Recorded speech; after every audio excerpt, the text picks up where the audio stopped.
Yo! Wala ba akong palakpak? Sabi niya, laos daw na action star yung tatay ko. Hindi ko. Bro. Tapos, sabi ka na sabi nung wala kang pake.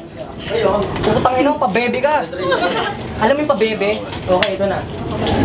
So, unang battle ko to sa liga. At wala akong pake kung manalo o matalo. Wala akong pake sa mga dadaang tao, kaya hindi ko kailangan gumamit ng preno. Kung mapatay mo man ako, uning isasama kita sa impyerno. Diba? Diba? At speaking of impyerno, sunugan to. At oo, sa malamang ako yung dihado kasi 2 days lang yung ensayo. Pagod at nilagnat pa ako, kaya sige. Ikaw na panalo tapos kinalawang na ako. Pero kung bakal pag kinakalawang dun, mas lalo nagiging delikado.